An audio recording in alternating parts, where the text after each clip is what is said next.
오늘 미가입니다. 미가는 성경 우리가 잘 아는 미가서의 미가가 아닙니다. 성경의 인물이 얼마인가? 여러분, 성경의 인물이 얼마죠?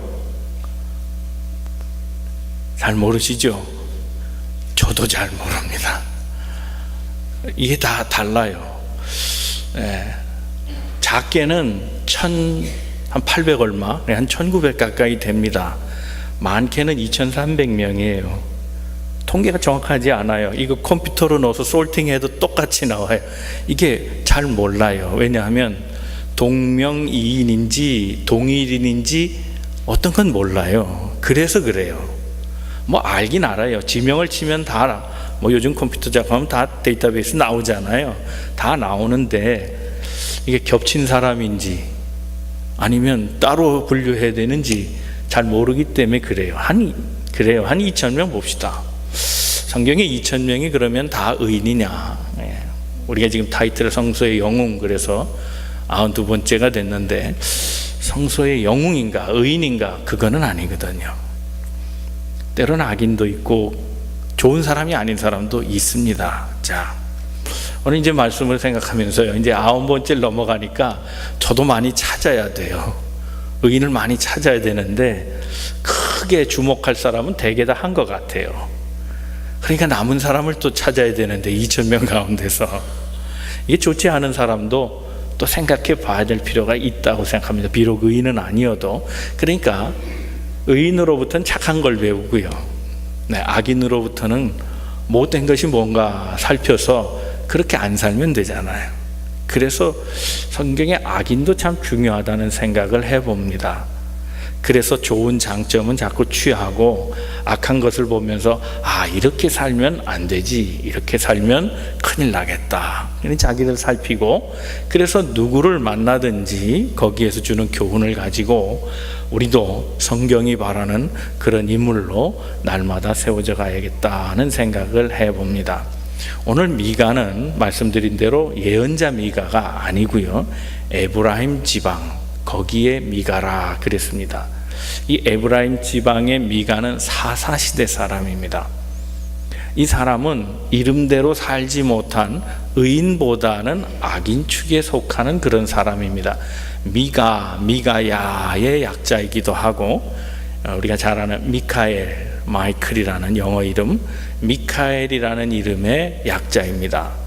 그러니까 마이클입니다. 그런데 이 미카엘이라는 말의 뜻은 누가 하나님과 견줄 것이냐, 그런 얘기입니다.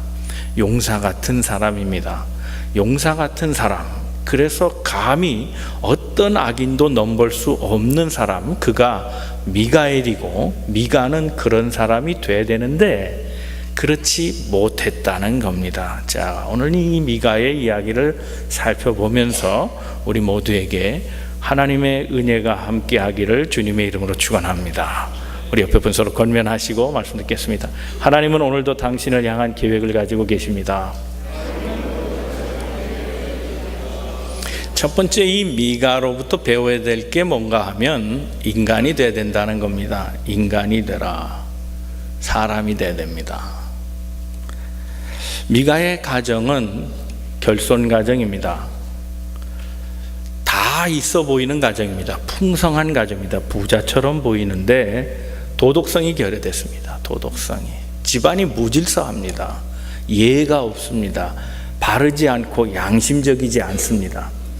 어느 날 어머니가 노발대발했습니다. 그 이유는 집안에 돈이 없어진 겁니다. 몰래 감추어 놓은 돈이 있었는데 은 1100입니다. 굉장히 많은 돈입니다. 이게 없어진 겁니다. 그게 돈이 없어지니까 이 어머니가 저주를 퍼부었습니다. 내 돈 가져간 놈 잘 되나 봐라. 이렇게 저주를 퍼본 겁니다. 그걸 혼잣말로도 하고 이 얘기를 아들한테 한 겁니다. 이 말을 듣고 아들이 곰곰이 생각하다가 큰일 나게 생겼습니다. 이러다가 들키면 매나 맞지, 이런 생각에 돈을 돌려놓습니다. 어머니, 여기 돈 도로 있어요. 성질 내지 마세요. 그리고 돈을 돌려준 겁니다. 2절 말씀 한번 읽어볼까요? 2절 말씀 시작. 그의 어머니에게 이르되 어머니께서 은천백을 잃어버리셨으므로 저주하시고 내 귀에도 말씀하셨더니 보소서 그 은이 내게 있나이다. 내가 그것을 가졌나이다 하니 그의 어머니가 이르되 내 아들이 여호와께 복받기를 원하노라 하니라. 잘못했다는 말 한마디 없고요, 야단쳤다는 언급 하나도 없습니다. 방금까지 저주해놓고 그 당사자가 아들이었으니 이거 어떻게 합니까? 어머니 입에서 이 말이 나온 것을 후회하고 내 아들이 복받기를 바란다, 두둔하고 감싸고 넘어갑니다. 왜요? 아들이니까. 손은 안으로 굽는다고, 자기 가족이니까 다 감싸고 도는 겁니다. 만약 하인이었다면 어떻게 됐을까요? 우리 막장 드라마에서 보죠. 두들겨 맞았을 겁니다. 무릎 꿇어 김치로 얼굴 때리고 뭐 그런 거 나올, 충분히 그럴 상황입니다. 하인이 그랬다면 용서 없습니다. 저주가 나갑니다. 그런데 아들이 그럽니다. 아들아, 취소다, 취소. 내가 복받기를 바란다. 이 집에 온통 머리 쓰는, 신경 쓰는 첫 번째 과제가 있다면 복받는 겁니다. 무조건 복입니다. 도덕성, 양심, 의 관심 없습니다. 그저 복받는 겁니다. 복이나 주세요. 이게 가정의 모토입니다. 잘 되자 우리 집안, 우리 집안은 복받는 집안, 어떻게 해서든지 복이나 얻자. 그게 이 가정의 모토입니다. 오늘 본문 말씀 13절 마지막에도 이 가정이 원했던 것을 알 수 있습니다. 13절 말씀 같이 읽어보겠습니다. 시작. 이에 미가가 이르되 레위인이 내 제사장이 되었으니 이제 여호와께서 내게 복 주실 줄을 아노라 하니라. 복 주실 줄을 아노라, 자기 생각입니다. 내가 그렇게 알고 있다는 겁니다. 그런데 내용은 조금 이따 설명드릴게요. 이거 복받을 일이 아닙니다. 자, 도둑질한 건 계명 중에 몇째 계명을 어긴 겁니까? 뭐 몇 번째 계명인 게 중요하겠습니까? 그죠? 분명히 10계명 어긴 거죠. 그죠? 다 배웠는데, 이거 어린애들 아는 건데, 유치부 애들 맨날 이거 외워갖고 상품 주고 그러는 건데 9번째. 자, 그렇다면 도둑질한 거 이거 하나님이 용서할 벌이 아닙니다. 철저하게 회개했어야 했습니다. 죽을 죄를 졌습니다. 어머니, 벌을 내리십시오. 그게 응당합니다. 잘못했습니다. 그래야 될 것 아닙니까? 무슨 떳떳하게 내 손에 있나이다, 이게 자세입니까? 사람이 안 된 겁니다. 사람이. 어머니 보세요. 이 돈 갖고 아들이 돌려준 것도 아니죠. 되찾은 돈 가지고 그 1100냥 중에 200냥을 빼가지고 신상을 만들어 놓고 절하게 합니다. 이게 또 무슨 회개한 짓입니까? 어떻게 하든지 누가 복비로든지 예비책이 필요한 겁니다. 하나님이 복 안 주시면 신상을 만들고 그로부터 복을 받더라도 뭔가 substitute, 대체할 것만 있으면 됩니다. 너 복 안 주면 너한테 받겠다, 이런 태도입니다. 이게 말이 되는 일입니까? 회개했어야지. 야단치고 나무라고, 주님 저 자식의 잘못은 내 잘못입니다, 그랬어야죠. 우상을 만들지 말라, 그건 또 몇째 계명입니까? 미안합니다. 9번째도 모르는데 2번째를 알겠습니까? 이 한 사건을 놓고 10계명 중에 2개를 어긴 겁니다. 이건 노발대발할 사건이고 용서치 못할 사건 아닙니까? 관심 없습니다. 그저 복만 받으면 됩니다. 제가 신학교 신약 시간 첫 번째 강의 때 교수님이 그런 말씀을 해주셨습니다. 신약 개론 전체를 이야기하기 전에 한마디 하고 하겠다, 그렇게 말씀하시더라고요. 그 은사가 지금 가끔 미국에 오시는데 지금 90이 넘으셨어요. 지금도 여전히 강의를 하고 전 세계 신학교를 다니면서 지금 강의하고 계시는데, 이분이 그런 말씀을 하시더라고요. 너희들이 목회를 하기 전에, 신학이라는 학문을 배우기 전에 사람이 되라 얘기하시더라고요. 사람이 되라. 이런 얘기입니다. 목사가 사람이 되지 않으면, 인간이 되지 않으면 네가 가진 신학, 그것은 독이 된다.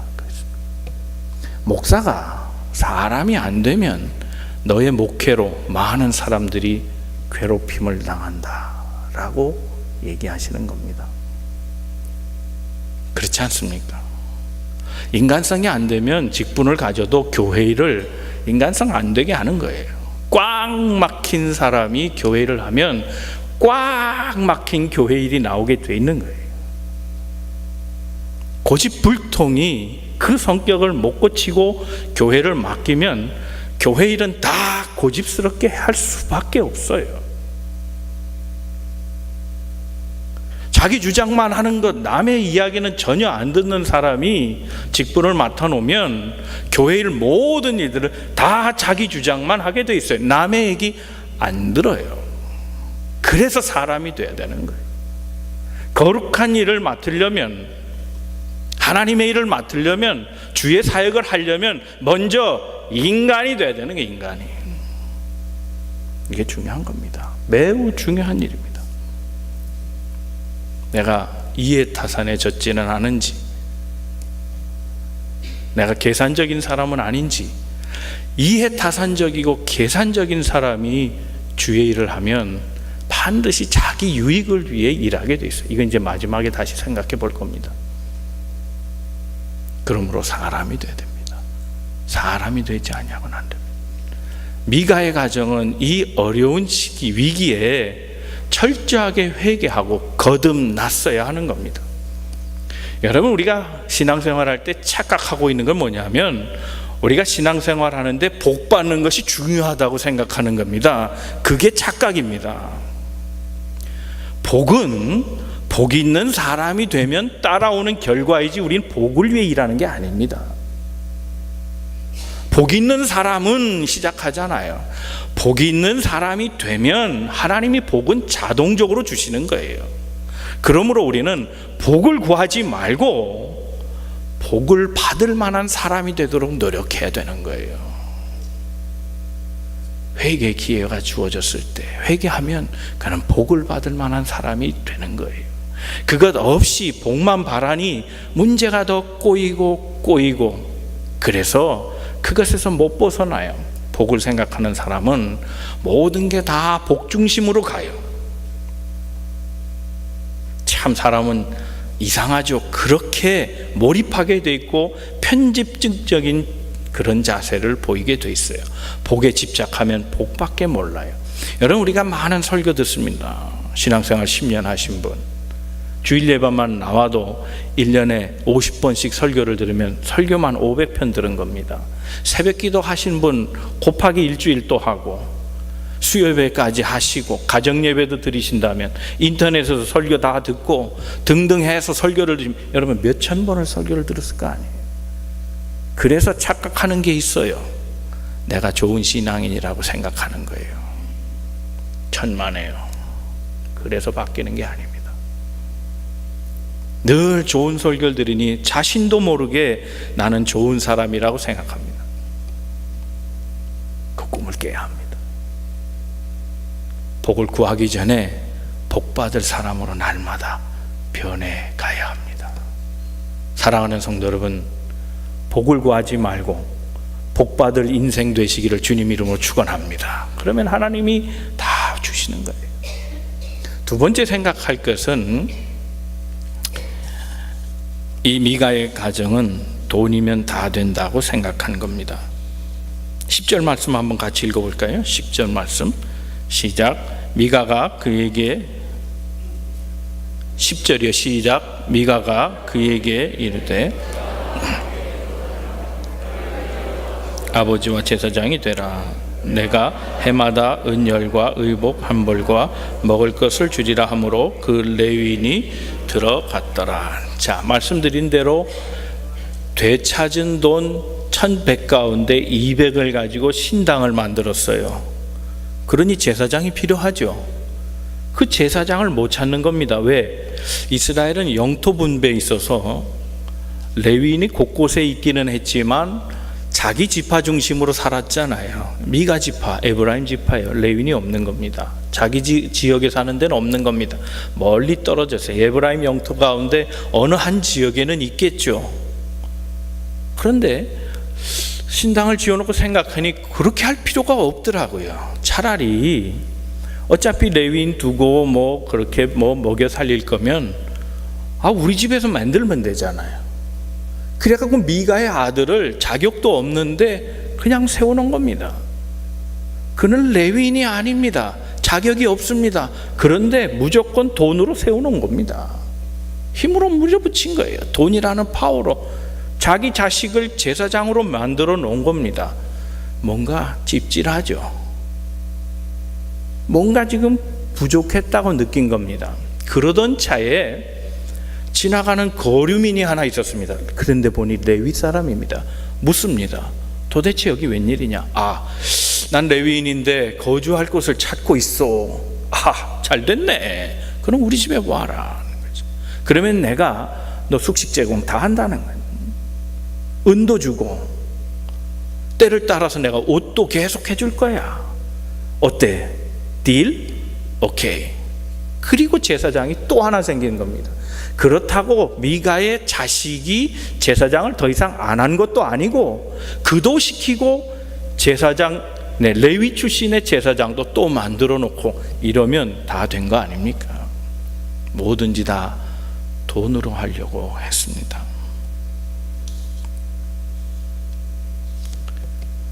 복을 받는 길은 여러 가지 있지요. 그런데 복 받는 여러 가지 길을 세상적으로 생각하지 마세요. 말씀에서 복 받는 길, 그걸 얘기하면 그대로 따르면 됩니다. 복 받는 길, 그걸 뭐라고 얘기합니까? 시편 1편에 있습니다. 한번 같이 말씀 읽어보죠. 시편 1편 1절과 2절 말씀 읽어봅니다. 시작. 복 있는 사람은 악인들의 꾀를 따르지 아니하며 죄인의 길에 들어서지 아니하며 오만한 자들의 자리에 앉지 아니하고 오직 여호와의 율법을 즐거워하여 그의 율법을 주야로 묵상하는데, 악인의 꾀, 죄인의 길, 오만한 자리 거기 앉지 않으면 돼요. 그러면 일단 복을 받을 수 있는 자격이 돼요. 더 큰 복을 받으려면 어떻게 해야 되느냐? 주야로 말씀을 묵상하고 그 말씀대로 살면 되는 거예요. 이게 복의 길이에요. 성경에 다른 길을 얘기하지 않아요. 신상을 만들고 제사장을 세워도 그게 복의 길이 아닌 것을 알아야 해요. 성경이 말하는 복, 그건 다른 거 있지 않아요. 하나님과 동행하고 하나님 말씀대로 살아가는 거예요. 그 뜻을 지키기 위해서 죄인의 길을 따르지 않아요. 악한 자들의 꾀에 넘어가지 않아요. 오만한 자리에 있지 않으려고 노력하는 것, 그것이 복의 길이라는 거예요. 사람은 물질로 사는 게 아닙니다. 즉 사람은 사람의 힘으로 사는 게 아니라는 겁니다. 여러분 잘 아는 감리교의 그 요한 웨슬레, 그는 유명한 부흥 설교가입니다. 잘 아는 예화입니다. 뭐 한 번 들은 예화는 아닐 줄 압니다만은 그는 이런 얘기합니다. 그는 광부 출신이거든요. 가정이 어렵게 자랐습니다. 그리고 목회도 어려운 사람들을 놓고 했습니다. 감리교의 시작은 가난한 교회로부터 시작합니다. 그러다가 200년이 지나면서 감리교는 부자교회가 됩니다. 이유가 있습니다. 어쩌면 감리교의 처음 정신을 오늘 잊어버렸는지는 모르겠습니다. 제가 감리교를 폄하하려는 건 절대 아닙니다. 가난한 자들을 위한 교회였는데 이제 부자를 위한 교회가 됩니다. 왜 그렇습니까? 교육 때문입니다. 교육. 못 산 이유를 안 겁니다. 웨슬레가. 꿈이 없고 교육이 없으니 못 사는 것이 대물림 되는 겁니다. 그래서 요한 웨슬레가 외친 세 가지 모토가 있습니다. 여러분, 돈을 열심히 많이 보십시오. 두 번째, 그 돈을 저축하십시오. 세 번째, 그 돈을 유익하게 쓰십시오. 그랬습니다. 요 세 가지입니다. 어떤 분이 이건 뭐 만들어낸 예화인지 모르겠어요. 당시에 그런 일이 있었는지는 모르겠습니다만 요한 웨슬레의 이 설교, 뭐 어디 가나 이 얘기를 했을 테니까요. 요한 웨슬레의 이 설교를 듣고 첫 번째, 두 번째 열심히 보세요, 열심히 저축하세요 그랬더니 은혜를 받고 흐뭇해 하더랍니다. 근데 세 번째, 그 돈을 유익한 데 쓰십시오 그랬더니 오늘 설교 좋았다가 다 틀렸네 그랬답니다. 우리가 물질로 사는지 안 사는지 한번 생각해 볼 일입니다. 우리 자신이 물질을 따라가고 있는지, 물질이 우리 삶을 움직이는 원동력인지 아닌지 잘 체크해 봐야 될 일입니다. 하나님의 사람은 다른 걸로 살지 않습니다. 주님의 말씀으로 사는 겁니다. 세 번째 생각할 것은 이 미가를 비롯한 그 시대 사람들은 다 자기 생각대로 살아갔던 사람들이라는 겁니다. 오늘 본문 말씀 레위인 나오죠. 유유상종이라 비슷한 사람끼리 다 모이는 겁니다. 여러분, 우리가 유유상종이라는 말을 생각할 때 우리 자신을 반성해 본다면 우리가 꼭 기억해야 될 게 있습니다. 나는 누군가에게 좋은 사람이 돼줘야 합니다. 그래야 유유상종, 나로 인해 다른 사람이 덕보는 겁니다. 내가 고쳐지지 않으면 유유상종, 다른 사람도 똑같은 사람들이 모이고 고쳐질 방법이 없습니다. 미가는 고쳐지지 않은 인물입니다. 미가의 어머니를 비롯해 온 가정이 다 망가진, 좋지 않은 사람들이 끼게 돼 있는 겁니다. 아까 말한 레위인 보세요. 그 레위인이 옷 한 벌 해주고 은 10씩 주고 그리고 먹는 거 걱정 없게 해주겠다고 하니까 따라왔잖아요. 18장에 보면 다른 사건이 나옵니다. 이 레위인하고 관계된 미가 집에 다른 사건이 생기는데, 단지파 자손들이 사사시대니까 정착할 곳을 여러 군데 점탐하고, 그래서 정탐해서 좋은 곳이 있으면 그 전쟁을 일으키고, 그래서 세틀먼트 또 하고 뭐 그런 과정에 있었는데, 단지파 사람들, 단지파 우리 아시잖아요. 그들이 받은 땅은 맨 꼭대기입니다. 그러니까 밑에서부터 쭉 올라가는데 맨 꼭대기까지 올라가는 과정에 에브라임 땅을 지나게 됩니다. 정탐꾼 5이 나타나서 살펴보는데 이 미가의 집에 잠깐 머무른 겁니다. 미가의 집에 머무르고 제사장을 보니 뭐 사투리를 쓰는 거예요. 말이 달라요. 언어가 달라요. 대번에 알아봤습니다. 너 에브라임 사람 아니지? 그렇다. 이렇게 됐다.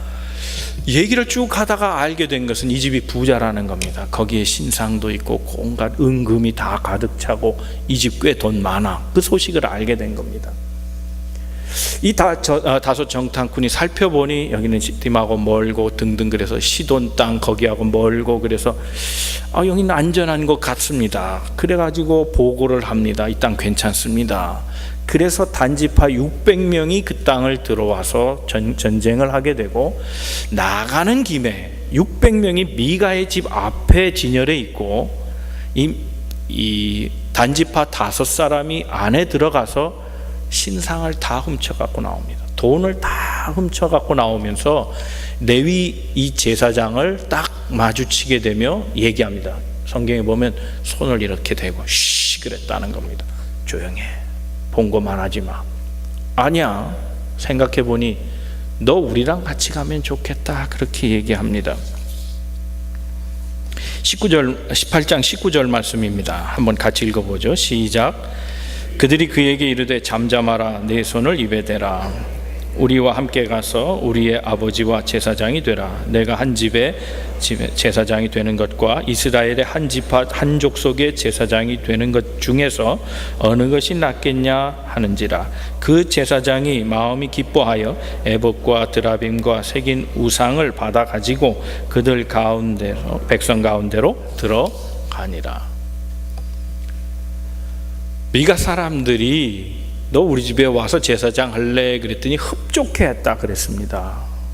그런데 이제 단지파 사람들이 와서 같이 가자 하면서 한 집의 제사장이 좋으냐, 한 지파 전체 그 제사장이 좋으냐 물으니 그곳으로 가겠다는 겁니다. 더 좋은 조건을 제시하고 더 많은 돈을 제시하니까 그리로 간다는 겁니다. 하나님의 사람은 하나님이 나침반입니다. 하나님이 방향을 가리키는 곳으로 가야 되는 것 아니겠습니까? 오늘 본문 말씀 한 중간에 그렇게 말씀하죠. 이 사사시대 사람들은 다 자기 소견대로 살았던 사람들이라는 거예요. 자기 마음대로 삶을 살았다는 사람들입니다. 이 사람은 지금 이득을 따라 살아갑니다. 이득을 취하는 것, 그것이 목적이었습니다. 배가 부르는 것이 목적이라는 겁니다. 하나님의 뜻을 먼저 구해야 될 사람이 자기 배를 채우는 데 인생의 목적을 삼았다는 겁니다. 성경에는 자기 일을 채우는 사람을 악한 자라고 여기고 많은 경고를 하고 있습니다. 베드로전서 5장 1절부터 3절까지 말씀을 보면 이런 말씀이 나옵니다. 너희 중 장로들에게 권하노니 땡땡땡땡 하고 2절 중간 이하를 봅니다. 하나님의 뜻을 따라 자원함으로 하며 더러운 이득을 위하여 하지 말고 기꺼이 하며 맡은 자들에게 주장하는 자세 하지 말고 양무리의 본이 되라. 그렇게 얘기합니다. 더러운 이득을 취하지 말고 그랬습니다. 더러운 이득, 그것이 사역과 무슨 관계가 있습니까? 더러운 이득을 오늘의 사역에 맞춰 본다면 이런 겁니다. 남이 인정해 주지 않으면 섭섭할 때 그게 더러운 이득입니다. 사역에 열매가 없다고 실망하는 것, 그게 더러운 이득입니다. 또 하나 있다면 나보다 더 잘하는 사람이 있는데 그 사람에게 양보 안 하는 것이 더러운 이득입니다. 더러운 이득은 반드시 돈만을 얘기하는 게 아닙니다. 더러운 이득이란 자기 우선의 삶이라 하는 것입니다. 다른 사람이 인정해 주지 않으면 섭섭합니까? 그게 무슨 이득입니까? 내 명예 이득이죠. 하나님의 사람은 사람의 평가를 바라고 일하는 게 아닙니다. 하나님의 평가를 받고 살아가는 겁니다. 사람들이 뭐라 하는 것으로 따라가는 게 아닙니다. 잘 쓰는 예화가 있잖아요. 아버지와 아들이 나귀를 가지고 갑니다. 한 마을을 지날 때 아이고 저 나귀를 이용하지, 한 사람도 안 타니 저 바보네. 다음 마을에 갈 때 창피해서 아버지가 올라탑니다. 아들이 끌고 갑니다. 사람들이 욕합니다. 아이고 어린 것이 불쌍하기도 하지, 다 살 만큼 산 사람이 저 위에 올라타고 잔인하네. 이 말을 듣고 부끄러워서 다음 마을로 갈 때는 아이를 태우고 아버지가 끌고 갑니다. 사람들이 얘기합니다. 아이고 못된 자식, 늙은 부모는 저거 끌고 가고 지가 올라탔네. 에이 나쁜 놈. 다음에 마을에 가서는 그 말이 부끄러워 둘 다 탑니다. 이야, 짐승을 저렇게 학대하다니, 짐승만도 못한 놈들. 그래가지고 그 말이 부끄러워서 다음 마을에 갈 때는 두 사람이 나귀를 들고 가더라는 거예요. 사람의 말에 움직이는 사람이 일꾼이 아닙니다. 하나님의 사람은 하나님의 뜻대로 삽니다. 하나님의 평가만 받습니다. 그런데 내 마음속에 이기적인 마음이 있어서 누가 알아주지 않으면 섭섭합니다. 그게 더러운 이득입니다. 이 말을 들어야 될 사람은 장로라 그랬습니다. 이 장로는 오늘날 목사와 장로를 말하는 것이지만 우리 모두에게 해당되는 말입니다. 지도자를 말합니다. 모든 리더들을 말하는 겁니다. 열매의 사역이 없다. 열매의 사역이 있으면 칭찬을 기다리는 것 아닙니까? 하나님의 사람은 실수해도 괜찮고 실패해도 괜찮습니다. 이건 오늘 새벽에 말씀드린 말씀입니다. 달란트 비유. 마지막 달란트 가진 사람, 한 달란트 가진 사람, 그 사람은 실수해서 야단 맞은 게 아닙니다. 실패해서 야단 맞은 게 아닙니다. 아무 일도 하지 않은 겁니다. 5달란트 받은 사람, 2달란트 받은 사람, 5달란트 가지고 다 실패해도 칭찬은 못 들을지언정 야단은 안 맞을 수 있습니다. 그래, 뭔가 해봤구나. 하나님의 뜻대로 하는 모든 일은 사실 실패란 없습니다. 하나님을 위해 일한다는 것 그 자체는 우리에게 영광입니다. 열매를 바라보고 하는 게 아닙니다. 자기보다 더 잘할 수 있는 사람을 두고 내가 꼭 해야 된다는 생각을 하는 것은, 그것은 하나님 나라로 보면 얼마나 손해입니까? 하나님 나라에 손해되는 만큼 자기가 이득을 챙겨간 겁니다. 즉 하나님의 것을 도둑질한 겁니다. 누군가가 이득을 봤다는 건 누군가가 손해를 봤다는 겁니다. 내 이득을 챙겼다는 건 하나님이 손해봤다는 얘기입니다. 그게 일꾼입니까? 사랑하는 성도로 이제 말씀을 정리합니다. 미가의 실수가 뭡니까? 이들 가정의 병폐가 뭡니까? 자기 생각대로 한 겁니다. 복만 바라보고 신당이나 지어놓고 거기에 상을 만들어 놓고 제사장만 세워놓으면, 오늘로 얘기하면 교회당만 지어놓고 이렇게 저렇게 분쟁하고 뛰쳐나가가지고 교회 하나 얻어서 거기에 목사 하나 세워놓으면 교회가 된다는 생각, 이게 잘못된 생각이라는 겁니다. 그렇다고 교회가 되는 것 아니고, 그렇다고 하나님의 나라가 되는 게 아닙니다. 하나님의 사람들은 하나님의 뜻대로 살아가요. 오늘 본문 말씀 가운데 5절의 말씀입니다. 이 말씀이 결론입니다. 다 같이 한번 말씀 읽어봅니다. 시작. 그때에는 이스라엘에 왕이 없었으므로 사람마다 자기 소견에 옳은 대로 행하였더라. 사람의 옳은 대로 행하는 일, 내가 옳다고 생각하는 일이 반드시 하나님께도 옳은 일은 아닙니다.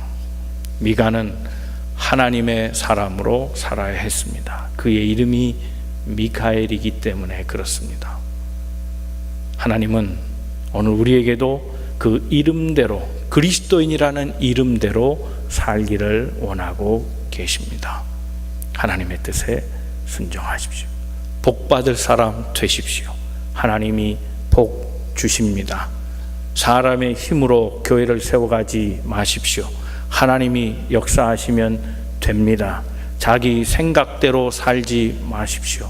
하나님의 뜻을 이루는 사람이 돼야 합니다. 내 이득을 앞세우지 말고 하나님의 영광을 구하고 살아가는 우리 모든 만남의 지체들 다 되시기를 주님의 이름으로 축원합니다. 기도하겠습니다.